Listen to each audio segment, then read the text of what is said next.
Isaías capítulo 55, Isaías 55, os versos do 1 ao 3. Eu lerei até o verso 8, mas a nossa meditação será do verso 1 ao 3. Todos vós os que tendes sede, vinde às águas, e vós os que tendes dinheiro, vinde, comprai e comei. Sim, vinde e comprai sem dinheiro e sem preço vinho e leite. Por que gastais o dinheiro naquilo que não é pão e o vosso suor naquilo que não satisfaz? Ouvi-me atentamente, comei o que é bom e vos deleitareis com finos manjares. Inclinai os ouvidos e vinde a mim. Ouve, e a vossa alma viverá, porque convosco farei uma aliança perpétua, que consiste nas fiéis misericórdias prometidas a Davi. Eis que eu vos dei por testemunhas aos povos, como príncipe e governador dos povos. Eis que chamarias a uma nação que não conheces, e uma nação que nunca te conheceu, correrá para junto de ti, por amor do Senhor teu Deus, e do Santo de Israel, porque este te glorificou. Buscai o Senhor enquanto se pode achar, invocai-o enquanto está perto. Deixe o perverso o seu caminho, o iníquo os seus pensamentos. Converta-se ao Senhor, que se compadecerá dele, e volte-se para o nosso Deus, porque é rico em perdoar. Porque os meus pensamentos não são os vossos pensamentos, nem os vossos caminhos, os meus caminhos, diz o Senhor dos Exércitos. Queridos, hoje nós estaremos mais uma vez participando da ceia do Senhor. E eu gostaria de lembrar-vos que nós temos um compromisso com o Senhor. Mas muitas vezes é necessário que nós olhemos para o passado para aprendermos um pouco mais. O profeta Isaías, ele profetiza por volta do ano 720 a.C. E ele profetizava para o futuro, ele profetiza em seus dias, quando ainda o rei Ezequias reinava, mas Isaías é um profeta que as suas profecias, a maioria delas apontava para o futuro. E um futuro próximo, porque 140 anos depois, o povo de Israel seria levado cativo. Isaías, então, ele profetizava que o povo seria castigado por causa do seu pecado. Mas ele também profetizou que o povo seria restaurado por Deus. Esse capítulo de Isaías, ele nos faz um convite para virmos a Deus, para virmos a graça, para irmos até a graça de Deus. E ao mesmo tempo ele nos provoca também, ele nos faz fazer uma reflexão. Refletimos um pouco, porque nós somos o povo de Deus, como aquele povo era o povo de Deus. O texto aqui, ele se referia ao povo pós-exílio. Ele falava de um tempo de glória. A partir do capítulo 49, ele começa a falar da restauração, do livramento do povo, de Deus, através do seu ungido, trazer o povo de volta e abençoar este povo. Mas não só abençoar, mas fazer com que aquele povo visse a aliança misericordiosa que Deus tinha feito com o seu servo Davi. E então o profeta aqui, ele diz: olha, todos vós que tendes sede, vinde às águas. É interessante, irmãos, que todas as vezes que o povo se afastava, como nós aprendemos domingo passado, na oração de Neemias, quando o povo se afastava de Deus, vinha um castigo, porque isso era profético, isso faz parte dos decretos de Deus, de que quando o povo se afastava, Deus então espalhava o povo sobre a face da terra. Deus enviava inimigos para castigar esse povo. Mas a palavra diz que quando o meu povo, que estiverem desde as extremidades da terra, quando estiverem espalhados pela terra, invocarem o meu nome, então eu ouvirei e trarei de volta. Mas todas as vezes que nós encontramos desde a saída do Egito, quando ele diz: eu tirei vocês para serem o meu povo e eu sou o vosso Deus. Quando vocês entrarem na terra que eu dou a vocês, lembrem-se dos decretos que eu, teu Deus, estipulei com vocês. No tempo dos juízes, Deus falava: o meu povo, quando clama a mim, eu abençoo e restauro o meu povo. Nos dias de Saul, nos dias de Davi, em todo o tempo dos reis, Deus sempre falava: o meu povo. Na oração de Neemias, Neemias diz assim: escuta a oração que hoje eu faço noite e dia diante de ti, pelo teu povo, o povo de Israel. Então é interessante que sempre que houve uma restauração, era sempre o povo de Deus, o povo de Israel, o povo de Jacó, o meu povo que se chama pelo meu nome. Mas agora Deus fala diferente, Deus fala assim: vós todos, todos vós. Porque agora Deus estava falando de uma nova aliança. Não era apenas restaurar o povo, trazer o povo de volta da Babilônia para Jerusalém, mas era agora trazer o povo para uma aliança que Deus estava firmando com eles. Uma aliança que se inicia com um homem chamado Abraão, de que Deus falou a Abraão: através de você todas as famílias da terra serão benditas, todas. Mas até agora a gente estava vendo apenas essas bênçãos, essa bênção sendo estendida apenas ao povo judeu, apenas aquele povo escolhido. Mas agora o Senhor diz: vós todos, todos vós que estáis com sede, venham a mim. Agora a chamada, agora o cumprimento dessa profecia está mostrando ao povo que não é apenas mais o povo de Israel, não é apenas mais aquele povo escolhido, mas agora a bênção estava sendo estendida a todos aqueles que tivessem sede e que fossem até o Senhor para beber da água da vida. Queridos, nós somos o povo de Deus, nós pertencemos à aliança, mas é necessário que nós, dia a dia, nós temos que ir até o Senhor e temos que beber da água da vida. Jesus, quando faz aquela proposta àquela mulher no capítulo 4 de João, aquela samaritana, e quando ele prega para ela, quando ele pede água para ela e ela se escandaliza com ele, e ele diz assim: se você soubesse quem sou eu, você me pediria água, e se você beber da água que eu te der, você nunca mais terá sede. O povo estava acostumado a pecarem, sofrer os castigos, depois Deus restaurava, eles voltavam, depois pecavam de novo, e aí eles erravam, Deus mandava o inimigo, eles se espalhavam na terra, o inimigo vinha, tomava suas casas, tomava seus filhos, tomava tudo que eles tinham, mas depois se arrependia, Deus levantava um juiz, e Deus trazia o povo de volta, Deus abençoava. O povo estava acostumado com este ciclo vicioso, e o duro é que tem pessoas que nos dias de hoje estão vivendo este ciclo vicioso.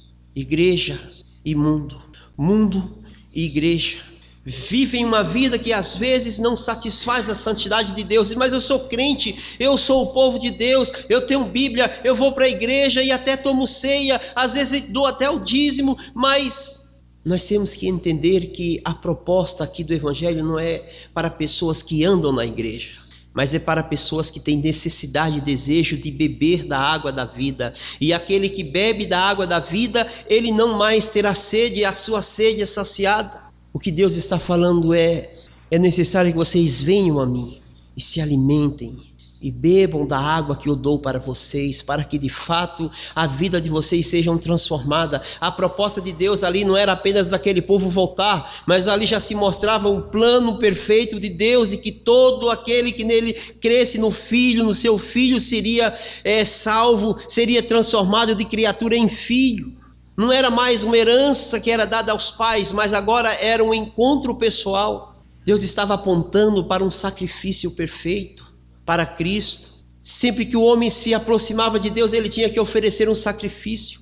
Quando o povo voltava dos cativeiros, quando o povo voltava da prisão, da escravidão, eles faziam festas, eles ofereciam sacrifícios, eles se alegravam. Mas o tempo passava e este povo ia se esquecendo dos decretos do Senhor, passava a viver uma vida comum, e isso fazia com que eles se afastassem do Senhor. Mas Deus diz: vinde todos vós e beba da água que eu tenho para dar a vocês. Isaías, no capítulo 41, ele diz: os aflitos e necessitados buscam água e não encontram. Suas línguas se secam de sede, mas eu, o Senhor, o Deus de Israel, não os desampararei. Farei açudes no deserto, farei brotar água das montanhas e saciarei a vossa sede. O nosso Deus é um Deus que move, que faz milagres por nós, para que nós possamos irmos até Ele e de fato sermos encontrados nele. Então ele começa a mostrar ao povo que o povo tinha que mudar a sua caminhada, mudar o seu ciclo vicioso. Agora eles tinham que serem diferentes, serem alcançados pela água da vida.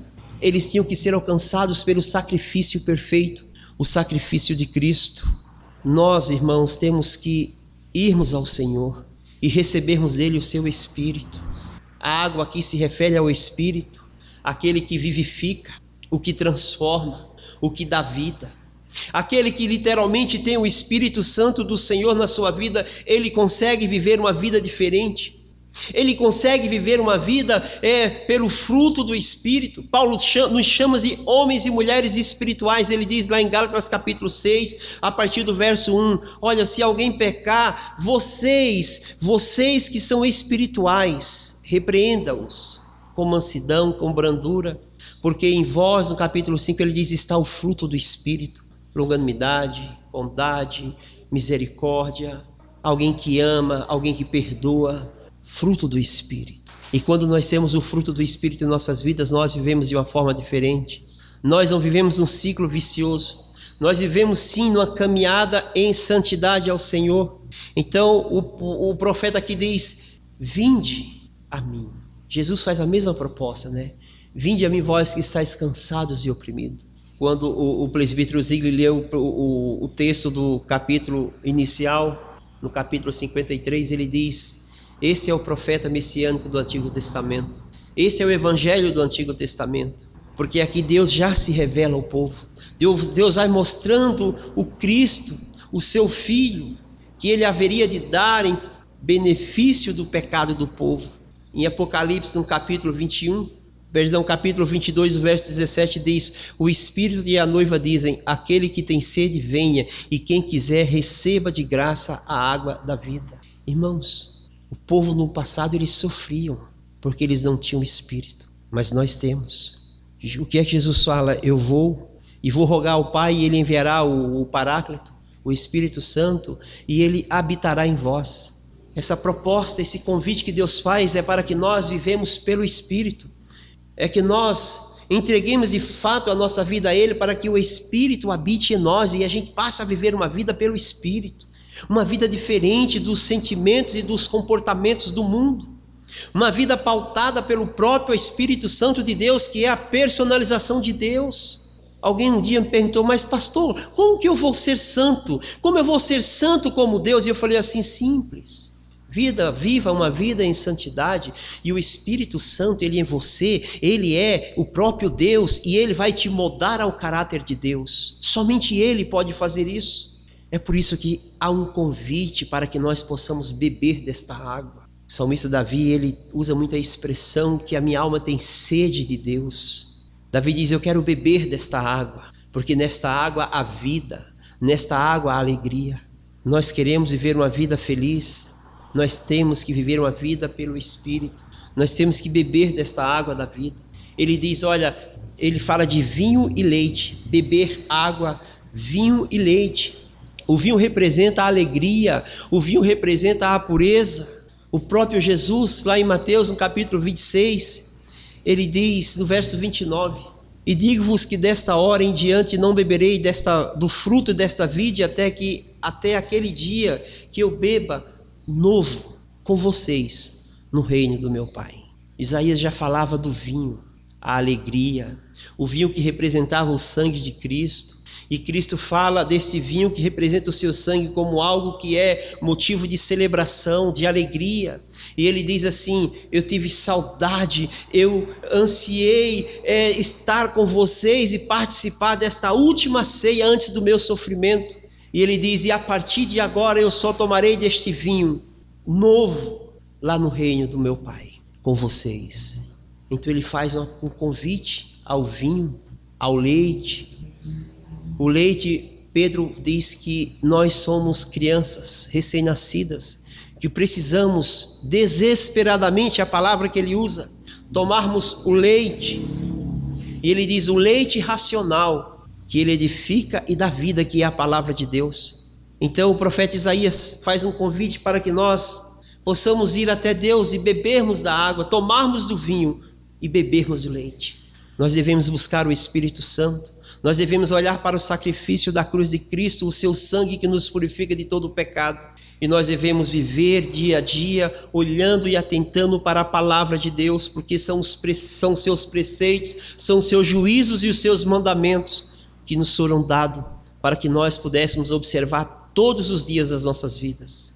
Mas para isso, para que nós pudéssemos entender e compreender isso, Era necessário que Deus entregasse um sacrifício pelo seu povo.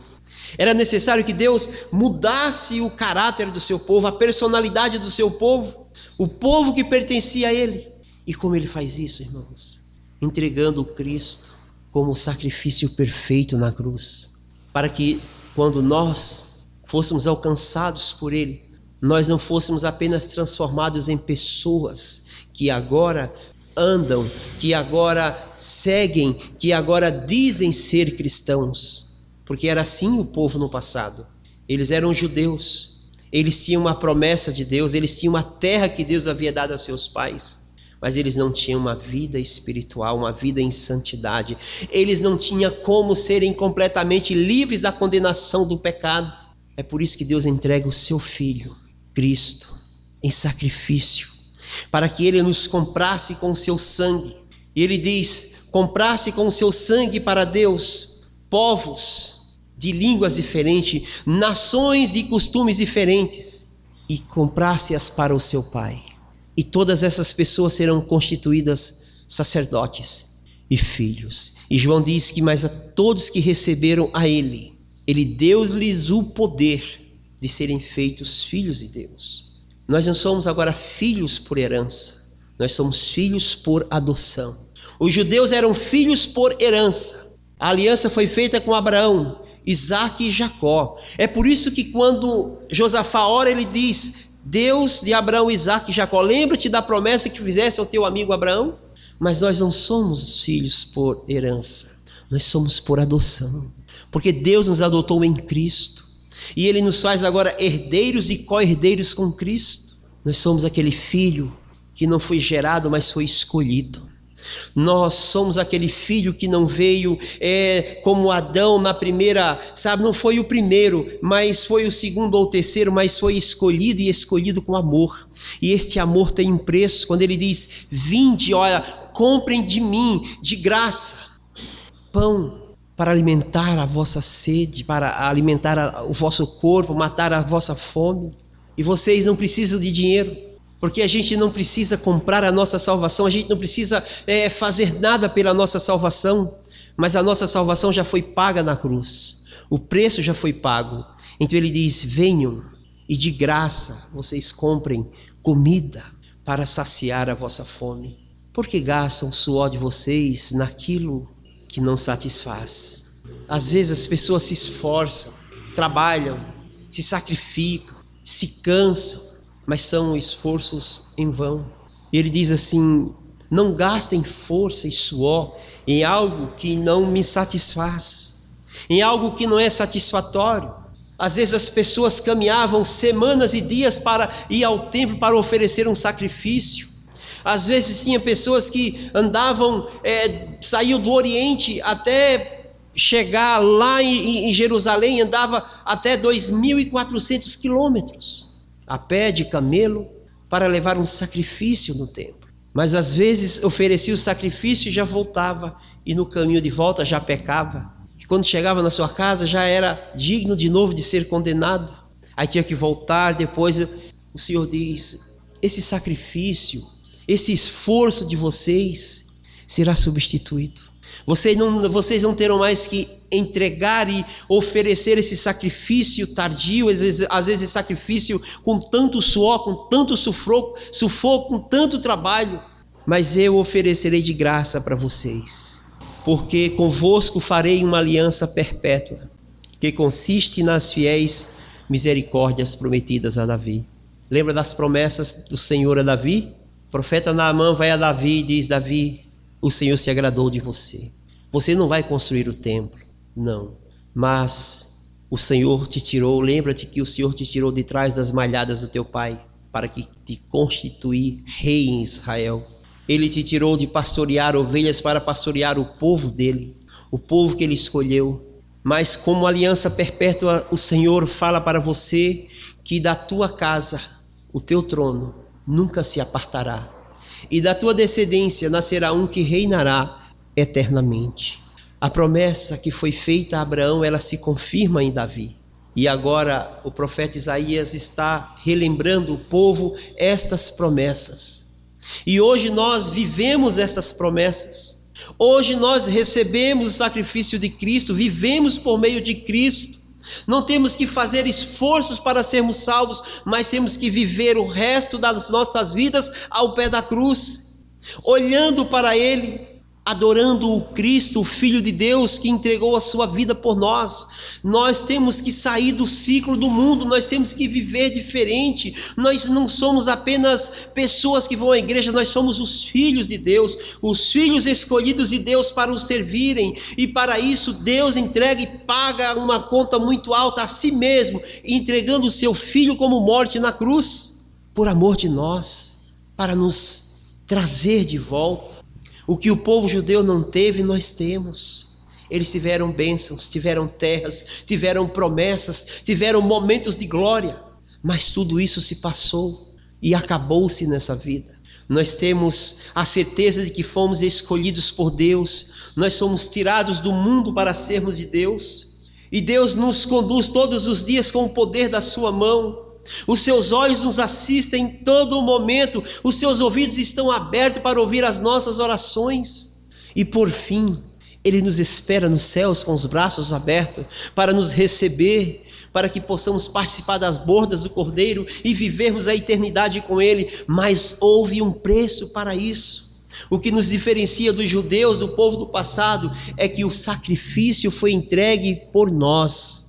E hoje, irmãos, quando nós nos reunimos aqui à mesa do Senhor, nós trazemos em memória e devemos nos lembrar que o seu sangue foi derramado na cruz para nos salvar, que a sua carne foi rasgada por aquele chicote do seu carrasco e por aqueles pregos do seu algoz, para nos dar vida, porque o seu corpo é vida e o seu sangue é pureza, o seu sangue nos justifica diante de Deus. Então hoje, ao participarmos da ceia, nós temos que nos alegrar, nós temos que nos regozijarmos, porque tudo já foi pago. Nós temos apenas que desfrutar dessa vida, nós temos apenas que andar na presença dEle, nós temos apenas que beber dessa água, nós temos apenas, irmãos, que viver uma vida em santidade ao Senhor, nos entregando dia a dia, diferente do mundo. Nós não podemos cair no ciclo vicioso, brincar de ser crente, estar na igreja, mas não entregar o coração plenamente ao Senhor. Vale a pena ter um encontro pessoal com Cristo e viver a sua vida todos os dias para a glória do Senhor. É por isso, unicamente por esse motivo, que Cristo morreu na cruz, para nos reconciliar, nos reconduzir e nos restaurar ao amor, à comunhão. A que Adão perdeu, Ele nos dá de volta. Agora nós somos um povo, mas um povo diferente. Nós somos sacerdotes, santos, escolhidos para representarmos Cristo aqui nessa terra. E logo mais nós participaremos do grande coral, o coral eterno, o coral que cantará, louvará a Deus por toda a eternidade. Que Deus nos abençoe. E que esteja sempre diante de nós o desejo de ir ao Senhor e beber da água da vida, da água que nos purifica e nos torna pessoas melhores. Amém.